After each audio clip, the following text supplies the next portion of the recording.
Hello కుషికేమ్ James, how are you all? ఈరోజు నేను మీ ముందుకి ఒక ఈక్విలిబ్రియంకి సంబంధించిన క్వశ్చన్ తీసుకుని వచ్చాను. కెమికల్ ఈక్విలిబ్రియం అనమాట. ఇది చాలా ఇంట్రెస్టింగ్గా ఉంది. ఈ క్వశ్చన్కి ఆన్సర్ ఎలా చేయాలి అనేది అయితే నేర్చుకుందాం ఇప్పుడు. సో ఒకసారి క్వశ్చన్ చదువుతున్నాను చూడండి. 1:3 molar ratio mixture of nitrogen and hydrogen yields 20% by mole NH3 at 30 atm. 30 atm pressure దగ్గర 20% mole NH3 అనేది కనుక వస్తూ ఉంటే ఇప్పుడు 1:3 మోలార్ రేషియోలో నైట్రోజన్ అండ్ హైడ్రోజన్ తీసుకున్నప్పుడు calculate the KP for the equilibrium represented by N2 plus 3H2 gives rise to 2NH3. ఈ ఈక్వేషన్కి సంబంధించి మనకి కొన్ని కండిషన్స్ ఇచ్చాడు. ముందు మనకి తెలుసు కదా, ఫస్ట్ స్టెప్ ఏం చేయాలి, మనము list out the given data. Total pressure ఇచ్చాడు. టోటల్ ప్రెషర్ వచ్చేసి మనకి 30 atm ప్రెషర్ ఇచ్చాడు. అలాగే మనకి రేషియో ఇచ్చాడు. ఎంత ఇచ్చాడు? మోలార్ రేషియో అనేది మనకి 20% బై ద మోల్ అన్నాడు. అంటే మోల్ ఫ్రాక్షన్ ఆఫ్ NH3 అనేది మనకి ఎంత ఇచ్చాడు? 20% ఇచ్చాడు. అంటే 0.2 ఇచ్చాడు అనమాట. ఇది గివెన్ డేటా మనకు. అండ్ అలాగే మోలార్ రేషియో ఇచ్చాడు. అంటే మనకి ఈక్వేషన్ ఉంది కదా, N2 plus 3H2 gives rise to 2NH3 ఉంది కదా, దీనికి సంబంధించి 1:3 రేషియోలో తీసుకున్నాడు అని చెప్తున్నాడు అనమాట. సో దీనికి సంబంధించి మనము కేపీ వాల్యూని ఐడెంటిఫై చేయాలి అని చెప్తున్నాడు. సో కేపీ అంటే ఏంటి, మనకి equilibrium constant in terms of the partial pressures చెప్పాలి. అంటే ఫార్ములా రాస్తున్నాం చూడండి. అంటే ఈ ఫార్ములా రాయటం వల్ల ఏంటంటే మనకి ఏమి ఐడెంటిఫై చేయాలి, అది ఐడెంటిఫై చేయడం కోసం మనం ఏ ప్రాసెస్ని ఫాలో అవ్వాలి అనేది ముందు క్లారిటీ వస్తుంది. అందుకని ముందు ఎప్పుడైనా సరే ఒక క్వశ్చన్ చదువుతున్నప్పుడు గివెన్ డేటా లిస్ట్ అవుట్ చేసుకోవాలి. గివెన్ డేటా లిస్ట్ అవుట్ చేసిన తర్వాత ఏమి ఐడెంటిఫై చేయాలి, ఆ ఐడెంటిఫై చేయడానికి మనకి ఫార్ములా ఏంటి, ఆ ఫార్ములాలో ఉన్న టర్మ్స్ని మనకి డైరెక్ట్గా ఇచ్చాడా, లేదంటే మనం కొంత వర్కౌట్ చేసి ఆ ఐటమ్స్ని ఆ వాల్యూస్ని మనం ఐడెంటిఫై చేయాలా అనేది క్లారిటీ వస్తుంది అనమాట. సో కేపీ వాల్యూ అంటే ఏంటి, మనకి పార్షియల్ ప్రెషర్. కేపీ అనేది మనం పార్షియల్ ప్రెషర్స్ ద్వారా చెప్తాము. Partial pressure of the product to the power of their stoichiometric coefficient. Stoichiometric coefficient అంతా NH3కి 2 కదా, సో దాని పవర్ 2 డివైడెడ్ బై మనకి రియాక్టెంట్ N2 ఉంది. అంటే పార్షియల్ ప్రెషర్ ఆఫ్ నైట్రోజన్, దాని స్టాయికియోమెట్రిక్ కోఎఫిషియంట్ 1 ఉంది కాబట్టి దానికి పవర్ లేదు, into partial pressure of hydrogen power cube అనమాట. స్టాయికియోమెట్రిక్ కోఎఫిషియంట్ ఇది మనకి కేపీకి క్యాలిక్యులేట్ చేయడానికి మనకి సంబంధించిన అవసరమైన ఫార్ములా. అవునా? అంటే మనకి ఈ ఇచ్చిన డేటాస్ని యూజ్ చేసి మనము partial pressure of ammonia calculate చేయాలి, partial pressure of nitrogen calculate చేయాలి, partial pressure of hydrogen calculate చేసి ఈ ఫార్ములాలో మనం సబ్స్టిట్యూట్ చేయాల్సి ఉంటుంది. రైట్? సో ఇచ్చిన డేటా నుంచి మనం పార్షియల్ ప్రెషర్స్ని ఎలా క్యాలిక్యులేట్ చేస్తాము? సో మనకి ఏదైనా మాలిక్యూల్కి సంబంధించిన పార్షియల్ ప్రెషర్ క్యాలిక్యులేట్ చేయాలి అంటే నేను నైట్రోజన్కి సంబంధించిన ఫార్ములా రాస్తున్నాను. First partial pressure of nitrogen can be given as mole fraction of nitrogen into total pressure. Okay, అంటే నాకు టోటల్ ప్రెషర్ ఆల్రెడీ వాడు ఇచ్చేసాడు. సో నేనేం క్యాలిక్యులేట్ చేయాలి? మోల్ ఫ్రాక్షన్ ఆఫ్ నైట్రోజన్ని నేను క్యాలిక్యులేట్ చేయాలి. అలాగే పార్షియల్ ప్రెషర్ ఆఫ్ హైడ్రోజన్ ఎలా వస్తుంది నాకు? Mole fraction of hydrogen into total pressure. అలాగే మోల్ ఫ్రాక్షన్ ఆఫ్ NH3 నాకు ఎలా వస్తుంది? Mole fraction partial pressure of NH3 ఎలా వస్తుంది? Mole fraction of NH3 into total pressure. So ఇక్కడ బెస్ట్ విషయం ఏంటి అంటే మనకి ఇచ్చిన డేటాలో మోల్ ఫ్రాక్షన్ ఆఫ్ NH3 ఇచ్చేసాడు, total pressure of the system ఇచ్చేసాడు. అంటే నాకు partial pressure of the NH3 ammonia అనేది నేను డైరెక్ట్గా క్యాలిక్యులేట్ చేయొచ్చు. ఇప్పుడు మనం ఫర్దర్గా క్యాలిక్యులేట్ చేయాల్సింది ఏంటి అంటే mole fraction of nitrogen and mole fraction of హైడ్రోజన్ని క్యాలిక్యులేట్ చేయాల్సి ఉంటుంది. సో ఈ మోల్ ఫ్రాక్షన్ మనం క్యాలిక్యులేట్ చేయాలి అంటే ఏంటంటే మనము ఈ ఈక్వేషన్ని ఫాలో చేసుకోవచ్చు. అంటే ఈ ఈక్వేషన్ మీద డిపెండ్ అయ్యి మనం మోల్ ఫ్రాక్షన్ అయితే క్యాలిక్యులేట్ చేయొచ్చు. ఎస్, పార్షియల్ ప్రెషర్స్ని క్యాలిక్యులేట్ చేయాలంటే మోల్ ఫ్రాక్షన్ ఆఫ్ నైట్రోజన్ అలాగే మోల్ ఫ్రాక్షన్ ఆఫ్ హైడ్రోజన్ని క్యాలిక్యులేట్ చేయాలి. మోల్ ఫ్రాక్షన్ అంటే మనకు తెలుసు. మోల్ ఫ్రాక్షన్ అంటే ఏంటి? Number of moles. అంటే మోల్ ఫ్రాక్షన్ ఆఫ్ నైట్రోజన్ ఎలా క్యాలిక్యులేట్ చేయాలో ఒకసారి ఫార్ములా చెప్తున్నాను. మనం ఈ క్వశ్చన్ని సాల్వ్ చేయడానికి ఇన్ని ఫార్ములాస్ అవసరం అవుతున్నాయి, గుర్తుపెట్టుకోండి. ఏదైనా సరే మనకి జేఈ కానీ నీట్ కానీ ఇలా కాంపిటేటివ్ ఎగ్జామ్స్కి వచ్చేటప్పటికి ఎలా ఉంటుందంటే డైరెక్ట్గా క్వశ్చన్ని సాల్వ్ చేసి డైరెక్ట్గా క్వశ్చన్లో ఇచ్చిన డేటాని యూజ్ చేసి సబ్స్టిట్యూట్ చేసి ఫార్ములాలో సబ్స్టిట్యూట్ చేసి మనకి క్యాలిక్యులేషన్ చేస్తేనే డైరెక్ట్గా వచ్చేసే ఆన్సర్స్ అయితే జనరల్గా ఎవరు 2-3 ఫార్ములాస్ని యూజ్ చేసేటట్టే ఇస్తారనమాట ట్రిక్కీగా. So mole fraction of nitrogen కనుక మనం క్యాలిక్యులేట్ చేయాలి అంటే ఫార్ములా ఏంటంటే number of moles of nitrogen divided by total number of moles present in the reaction mixture అంటే number of moles of nitrogen plus number of moles of hydrogen plus number of moles of NH3. ఇది మనకి జనరల్గా formula అనమాట mole fraction calculate చేయడానికి. ఎక్కడైనా సరే mole fraction అనేది calculate చేయాలి అంటే ఆ పర్టికులర్ మాలిక్యూల్కి సంబంధించిన నెంబర్ ఆఫ్ మోల్స్ ఎన్ని ఉన్నాయి అనేది న్యూమరేటర్లో తీసుకుంటాం, divided by total number of మోల్స్ని మనము డినామినేటర్లో తీసుకుంటాం అనమాట. ఇలా క్యాలిక్యులేట్ చేయాలి. అంటే ముందు మనం ఏం చేయాలి, నెంబర్ ఆఫ్ మోల్స్ని ఐడెంటిఫై చేయాలి. ఎక్కడ ఎట్ ఈక్విలిబ్రియం, రైట్. సో ఇది ఎట్ ఈక్విలిబ్రియం అని చెప్తున్నాం కాబట్టి ఇదంతా మనకి బ్యాక్గ్రౌండ్లో మన థింక్ ప్రాసెస్లో ఇవన్నీ ఆలోచించాలి. మనం డైరెక్ట్గా రాయటం దగ్గర అంటే మనము ఎలా సాల్వ్ చేస్తున్నాము అనేది ఇక్కడ రాస్తాను చూడండి. ఇనీషియల్ కాన్సన్ట్రేషన్ అనేది మనకి 1:3 మోలార్ రేషియో ఇచ్చాడు కాబట్టి నేను ఇనీషియల్ నెంబర్ ఆఫ్ మోల్స్ తీసుకుంటున్నాను. నైట్రోజన్కి సంబంధించి ఏ నెంబర్ ఆఫ్ మోల్స్ అవుతాయి, హైడ్రోజన్కి సంబంధించి 3a నెంబర్ ఆఫ్ మోల్స్ అవుతాయి అనమాట. ఇనీషియల్ తీసుకుంటున్నాను కాబట్టి నాకు ప్రోడక్ట్స్ అనేది 0 అవుతుంది. నేను ఏ ఎందుకు తీసుకుంటున్నాను అంటే నెక్స్ట్ రియాక్షన్ జరిగిన తర్వాత ఎక్స్ మోల్స్ అనేది నాకు కన్వర్ట్ అయ్యాయి అని తీసుకుందాం అనుకుంటున్నాను. అందుకని ఇనీషియల్గా నేను a number of moles for nitrogen 3a 1:3 ratio అని వాడు చెప్పాడు కాబట్టి నేను 1a:3a అని తీసుకుంటున్నాను అనమాట. ఓకేనా. సో ఇది ఎక్కడ ఇనీషియల్గా. అయితే ఎట్ ఈక్విలిబ్రియం కూడా చూడాలి కదా. ఎట్ ఈక్విలిబ్రియం ఏమవుతుందంటే for example X moles of nitrogen అనేది అమోనియాగా కన్వర్ట్ అయింది అనుకుంటుంటే నాకు at equilibrium remaining concentration of nitrogen ఎంత ఉంటుంది అంటే a-x ఉంటుంది. ఎందుకని ఎక్స్ మోల్స్ అనేది కన్వర్ట్ అయింది అని నేను అనుకుంటున్నాను కాబట్టి total number of moles A, X moles అనేది కన్వర్ట్ అయిపోయింది కాబట్టి రిమైనింగ్ మోల్స్ అనేది నైట్రోజన్కి సంబంధించి a-x అవుతుంది. అలాగే ఒక్క నైట్రోజన్ కనుక రియాక్ట్ అయితే 3 హైడ్రోజన్స్ రియాక్ట్ అవుతాయి. ఎక్స్ నైట్రోజన్స్ రియాక్ట్ అయితే 3x హైడ్రోజన్స్ రియాక్ట్ అవుతాయి. కాబట్టి నాకు అంటే ఎట్ ఈక్విలిబ్రియం నాకు కాన్సన్ట్రేషన్ వచ్చేసి 3a-3x అనేది కాన్సన్ట్రేషన్ ఆఫ్ హైడ్రోజన్ అవుతుంది. ఓకేనా. క్లియర్ అయిందా, అర్థమైందా? సో నెక్స్ట్ ప్రోడక్ట్స్లో చూడండి, ఇది చాలా interesting.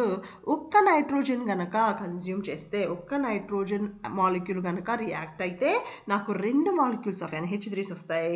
X molecules of nitrogen కనుక కన్వర్ట్ అయితే నాకు 2x మాలిక్యూల్స్ ఆఫ్ NH3 వస్తుంది. స్టాయికియోమెట్రిక్ కోఎఫిషియంట్ అనేది ఇక్కడ చాలా చాలా ఇంపార్టెంట్. దాని మీద మాత్రం డిపెండ్ అయ్యే మనం దీన్ని చెప్తున్నాము. ఓకే. ఒక నైట్రోజన్ రియాక్ట్ అయితే 2 NH3s వస్తున్నాయి. ఎక్స్ నైట్రోజన్స్ రియాక్ట్ అయితే 2x NH3s వస్తాయి. ఓకేనా. సో ఇదేంటి నాకు number of moles of remaining reactants and products at equilibrium దగ్గర నాకు రియాక్టెంట్స్ కానీ ప్రోడక్ట్స్ కానీ రిమైన్ అయి ఉన్న నంబర్ ఆఫ్ మోల్స్. ఓకేనా, క్లియర్. సో ఇక్కడ నేనేం చేస్తున్నాను అంటే ఎక్స్కి ఏకి మధ్యలో ఉన్న రిలేషన్ని నేను ఒకటి డిరైవ్ చేయబోతున్నాను. ఓకేనా. అంటే ముందు నేనేం చేస్తున్నాను అంటే నాకు మోల్ ఫ్రాక్షన్ ఆఫ్ NH3 అనేది తెలుసు. ఎంత తెలుసు? NH3 ఎంత గివెన్ మనకి 0.2 అని ఇచ్చాడు. ఈ 0.2 equal to number of moles of nitrogen. Number of moles of nitrogen ఎంత మనకి a-x divided by total number of moles మనం క్యాలిక్యులేట్ చేయాలి. అంటే n number of moles of nitrogen plus number of moles of hydrogen plus number of moles of NH3 add చేస్తే నాకు ఎంత వస్తుంది తెలియాలి. a-x plus 3a-3x plus 2x అనమాట. అంటే టోటల్ నెంబర్ ఆఫ్ మోల్స్ వచ్చేసి నాకు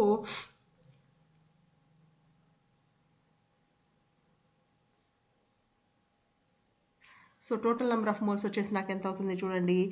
4a -x -3x -4x plus 2x అంటే -2x అయింది.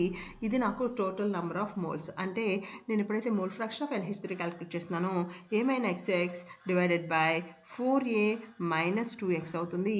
దీన్ని నేను ఫర్దర్గా సాల్వ్ చేస్తే నాకు x ఈజ్ ఈక్వల్ టు ఎంత వస్తుంది అంటే x వాల్యూ అనేది నాకు a/3 వస్తుంది are a equal to 3x వస్తుంది. సో ఈ ఏ వాల్యూని నేను 3xగా కనుక ఇక్కడ సబ్స్టిట్యూట్ చేస్తే number of moles of N2 వస్తుంది. ఇది ఎలా క్యాలిక్యులేట్ చేయాలో మీకు సింపుల్గా తెలుసు. 0.2కి నేను దీన్ని ఈక్వలైజ్ చేస్తున్నాను. సో 4a - 2x పైన a - x ఉంది. దీన్ని ఫర్దర్గా సింప్లిఫై చేస్తే a = 3x అనేది వస్తుంది. సో దీన్ని బట్టి నేను number of moles of nitrogen calculate చేయబోతున్నాను. Number of moles of nitrogen according to formula ఎంత ఉంది? a minus x ఉంది. So number of moles of nitrogen equal to a minus x. a అంటే ఎంత వచ్చింది నాకు? 3x minus x. ఎందుకు? Since a equal to 3x. So అంటే నాకు number of moles of nitrogen will be equal to 2x. అలాగే number of moles of nitrogen వచ్చేసాయి కాబట్టి నేను దీని నుంచి మోల్ ఫ్రాక్షన్ ఆఫ్ నైట్రోజన్ని క్యాలిక్యులేట్ చేయొచ్చు. ఎలా చేయొచ్చు? 2x divided by total number of మోల్స్ని క్యాలిక్యులేట్ చేయొచ్చు. ఇక్కడ కూడా మనం టోటల్ నెంబర్ ఆఫ్ మోల్స్ని కూడా క్యాలిక్యులేట్ చేయాలి అంటే ఇక్కడ 4a - 2x ఉంది కదా, అది కూడా క్యాలిక్యులేట్ చేద్దాం. చూడండి, టోటల్ నెంబర్ ఆఫ్ మోల్స్ అంటే ఏం చెప్తున్నాము? Equal to number of moles of nitrogen plus number of moles of hydrogen plus number of moles of NH3 మనం క్యాలిక్యులేట్ చేస్తే ఎంత వచ్చింది మనకి? 4a minus 2x వచ్చింది కదా, నేను అదే తీసుకుంటున్నాను.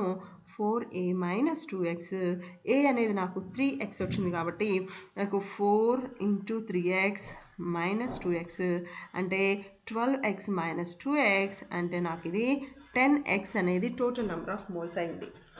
ఓకేనా, ఇది total number of moles. So నేను దీన్ని ఏం చేస్తున్నాను అంటే మోల్ ఫ్రాక్షన్ ఆఫ్ నైట్రోజన్లో సబ్స్టిట్యూట్ చేస్తున్నాను. అంటే 10x xx క్యాన్సిల్ అయిపోతుంది. నాకు మోల్ ఫ్రాక్షన్ ఆఫ్ నైట్రోజన్ వచ్చేసి నాకు 1/5 వస్తుంది. ఓకే, అలాగే మోల్ ఫ్రాక్షన్ ఆఫ్ NH3 మనకు ఆల్రెడీ న్యూమరికల్లో ఇచ్చేసాడు. ఎంత ఇచ్చాడు? 0.2 అన్నాడు. అలాగే ఇప్పుడు నేను number of moles of hydrogen కూడా క్యాలిక్యులేట్ చేయాల్సి ఉంటుంది. Number of moles of hydrogen చూడండి, ఎట్ ఈక్విలిబ్రియం ఎంత? 3a minus 3x. అదే కదా number of moles of hydrogen. So నేను అది ఆ ఫార్ములా ఇక్కడ సబ్స్టిట్యూట్ చేయబోతున్నాను.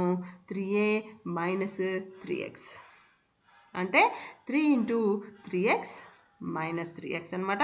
అంటే నాకు ఎంత అవుతుందంటే 9x minus 3x అంటే నాకు 6x అవుతుంది. ఇదేంటి? Number of moles of hydrogen. కానీ నాకు కావాల్సింది ఏంటి? Mole fraction of hydrogen. అంటే ఎంత? 6x divided by total number of moles which is 10x. xx cancel, 6/10 అంటే 3/5 అనేది నాకు మోల్ ఫ్రాక్షన్ ఆఫ్ హైడ్రోజన్ అయింది. అయితే మనం క్యాలిక్యులేట్ చేయాల్సింది మోల్ ఫ్రాక్షనా? కాదు. మనము మోల్ ఫ్రాక్షన్ ఎందుకు క్యాలిక్యులేట్ చేసామంటే పార్షియల్ ప్రెషర్ క్యాలిక్యులేట్ చేయడం కోసం చేసాం. అవునా? సో ఇప్పుడు నాకు మోల్ ఫ్రాక్షన్స్ ఆల్రెడీ వచ్చేసాయి కాబట్టి ఇది ఒక మోల్ ఫ్రాక్షన్, ఇది రెండో మోల్ ఫ్రాక్షన్ అండ్ ఇది థర్డ్ మోల్ ఫ్రాక్షన్. అంటే ఒకటి హైడ్రోజన్ది, ఒకటి అమోనియాది, ఒకటి నైట్రోజన్ది. ఈ 3 వాల్యూస్ని యూస్ చేసుకుని నేను పార్షియల్ ప్రెషర్ని క్యాలిక్యులేట్ చేయబోతున్నాను. ఇక్కడ ఏ ఫార్ములా? పార్షియల్ ప్రెషర్ని క్యాలిక్యులేట్ చేయాలి అంటే partial pressure equal to mole fraction of that particular molecule into total pressure. Total pressure వచ్చేసి 30 atm ప్రెషర్ ఉంది నాకు ఇక్కడ. సో నేను అది క్యాలిక్యులేట్ చేయబోతున్నాను. Partial pressure of hydrogen equal to mole fraction of hydrogen into total pressure.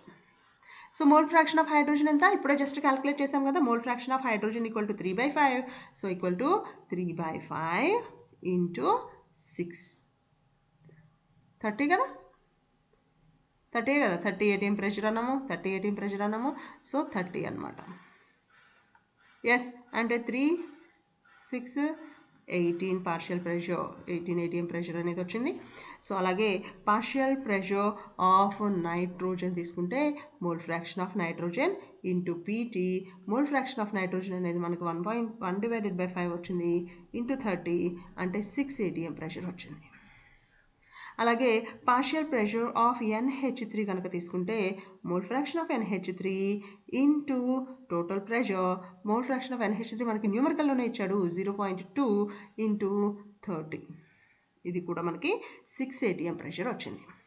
So నాకు partial pressure of the reactant వచ్చింది, partial pressure of all the products కూడా వచ్చేసాయి. సో నెక్స్ట్ వాడు క్యాలిక్యులేట్ చేయమనింది ఏంటి? He ask us to calculate the KP. KP formula మనం already ఇంతకుముందు చెప్పుకున్నాము. KP equal to partial pressure of NH3 square divided by partial pressure of nitrogen into partial pressure of hydrogen cube. So ఈ ఫార్ములాలో నేను substitute చేయబోతున్నాను to calculate the KP. KP equal to partial pressure of NH3 square ఎందుకు stoichiometric coefficient 2 కాబట్టి divided by partial pressure of నైట్రోజన్కి power ఏం లేదు ఎందుకంటే దాని స్టాయికియోమెట్రిక్ కోఎఫిషియంట్ 1 కాబట్టి into partial pressure of hydrogen cube ఎందుకు క్యూబ్ దాని స్టాయికియోమెట్రిక్ కోఎఫిషియంట్ 3 కాబట్టి. సో ఇప్పుడు మనకు ఆల్రెడీ అన్ని వాల్యూస్ వచ్చాయి, డైరెక్ట్గా సబ్స్టిట్యూట్ చేయొచ్చు. P and H3 వాల్యూ ఎంత వచ్చింది 6 atm divided by partial pressure of nitrogen ఎంత 6 atm into ఇక్కడ స్క్వేర్ ఉంది, don't forget the squares. So 6 into what is the partial pressure of hydrogen వచ్చేసి 18 ఉంది, 18 power 3. ఓకే, సో దీన్ని ఫర్దర్గా క్యాల్కులేట్ చేయండి. మనకి యూనిట్స్ వచ్చేసి ఇక్కడ స్క్వేర్ ఉంది, ఇక్కడ ఇది ఉంది కాబట్టి మనకి యూనిట్స్ వచ్చేసి atm 4 -2 atm per atm minus square అవుతుంది అనమాట. సో ఇది మనకి ఈ న్యూమరికల్ని సాల్వ్ చేయడానికి అయ్యే ప్రాసెస్. దీని ఆన్సర్ వచ్చేసి 1.03 × 10⁻³ అనేది అయితే నేను క్యాలిక్యులేట్ చేస్తే నాకు ఆన్సర్ వచ్చింది. మీరు కూడా క్యాలిక్యులేట్ చేసి సింప్లిఫై చేసి చూడండి. సో ఇలాంటి క్వశ్చన్స్ వచ్చినప్పుడు కొంచెం లెందీ ప్రాసెసే, కొంచెం లెందీగానే ఉంటుంది ఇలాంటి క్వశ్చన్. కానీ ఇలా స్లోగా మనం ప్రాక్టీస్ చేసేటప్పుడు నేర్చుకుంటే నెక్స్ట్ మనం చాలా స్పీడ్గా సాల్వ్ చేయొచ్చు. ఈ వీడియో మీకు నచ్చిందని నేను అనుకుంటున్నాను. ఈ వీడియో నచ్చితే తప్పకుండా లైక్ చేయండి, షేర్ చేయండి. ఫస్ట్ టైం మన ఖుషీకేమ్ ఛానల్ కనుక చూస్తుంటే సబ్స్క్రైబ్ చేసుకోవడం మాత్రం మర్చిపోకండి. మీకు ఏదైనా మిస్టర్ డౌట్స్ ఉంటే తప్పకుండా కామెంట్ రూపంలో తెలియజేస్తే నేను దానికి సంబంధించి ఒక వీడియో అయితే తప్పకుండా డీటెయిల్గా ఎక్స్ప్లెయిన్ చేస్తూ మీకోసం అప్లోడ్ చేస్తాను. See with another video. Until then bye.